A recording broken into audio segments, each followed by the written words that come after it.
घर पर mummy papa ने बर्थडे पार्टी रखी थी। खुशी के सारे दोस्त और उनके मम्मी पापा सब आए थे। खुशी ने केक काटा। सारे बच्चे जोर से चिल्लाए, हैप्पी बर्थडे खुशी। सबने खूब पार्टी एंजॉय की और अब सबके गेम खेलने की बारी थी। सभी बच्चों को बताना था कि वो बड़े होकर क्या बनना चाहते हैं। सबने अपनी अपनी पसंद बताई। कोई बच्चा डॉक्टर, कोई टीचर, कोई मॉडल, कोई सिंगर, कोई पायलट।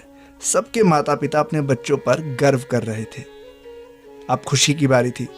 उससे पूछा गया कि बर्थडे गर्ल क्या बनना चाहती है, तो उसने माइक पकड़ा और बड़ी ही मासूमियत से जवाब दिया, मैं मां बनना चाहती हूं। सारे हॉल में सन्नाटा छा गया। तभी खुशी की मम्मी दिशा ने खुशी के हाथों से माइक छीना और एक जोरदार चाटा खुशी के गाल पर जड़ दिया। खुशी जोर जोर से रोने लगी। पागल हो गई है ये लड़की, क्या बोल रही है? सारा दिन टीवी देखती है ना, उसी का असर है। खुशी की मां चिल्लाने लगी। अरे छोड़िए भाभी जी, बच्ची है, उसके जो मन में आया उसने बोल दिया, आप बेकार में गुस्सा कर रही हो। खुशी की आंटी ने कहा। सारा मजा किरकिरा कर दिया इस लड़की ने, कुछ भी बोल देती है। खुशी की मां बड़बड़ा रही थी। सभी गेस्ट चले गए। खुशी भी रोकर सो गई। सुबह उठकर खुशी ने मम्मी से कहा, मां, मुझे आप बहुत अच्छी लगती हो, इसलिए मैंने बोला कि मैं मां बनना चाहती हूं। खुशी की मां ने बेटी को गले लगा लिया। साल बीतते गए। खुशी की शादी भी हो गई। कुछ दिनों बाद उसे पता चला कि वो मां बनने वाली है और वो बहुत खुश थी। आखिर बचपन से यही तो सपना था उसका। उसे तो अपनी मां का थप्पड़ भी याद था। खुशी ने एक बेटी को जन्म दिया। आज वो मां बन गई थी, पर उसके पति राज के चेहरे पर कोई खुशी न थी। उसने अपने पति से पूछा, क्या हुआ राज, तुम खुश नहीं हो? तुम्हें पता है खुशी, हमारी बेटी नॉर्मल नहीं है, उसे डाउन सिंड्रोम है। एक पल के लिए खुशी मौन हो गई। फिर जब अपनी मासूम बेटी के चेहरे को देखा तो सब कुछ भूलकर उसे गले से लगा लिया। राज, ये मेरे दिल का टुकड़ा है, तुम्हारा ही अंश है, तुम ऐसे कैसे कह सकते हो? खुशी हॉस्पिटल से घर आ गई। वो अपनी बेटी की परवरिश में खो गई, पर राज अपनी बेटी की तरफ देखता भी नहीं था। उसकी बेटी 6 महीने की हो गई थी। एक दिन राज उसे घुमाने के बहाने पार्क में ले गया।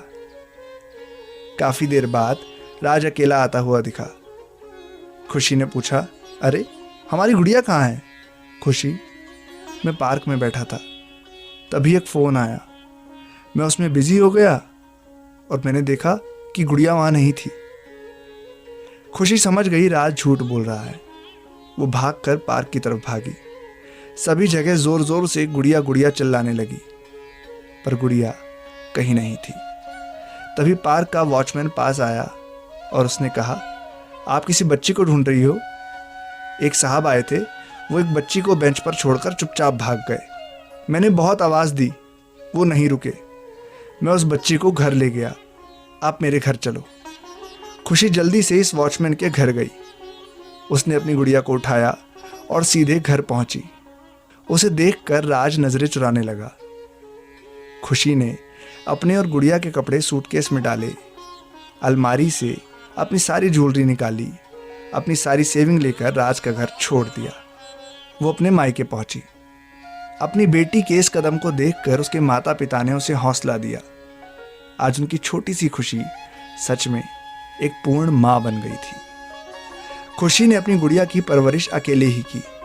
उसने अपने ही माता पिता के घर पर एक क्रेच खोल दिया, जहां वो डाउन सिंड्रोम से पीड़ित बच्चों की देखभाल करती और गुड़िया भी अपने साथी बच्चों के साथ बहुत खुश होती।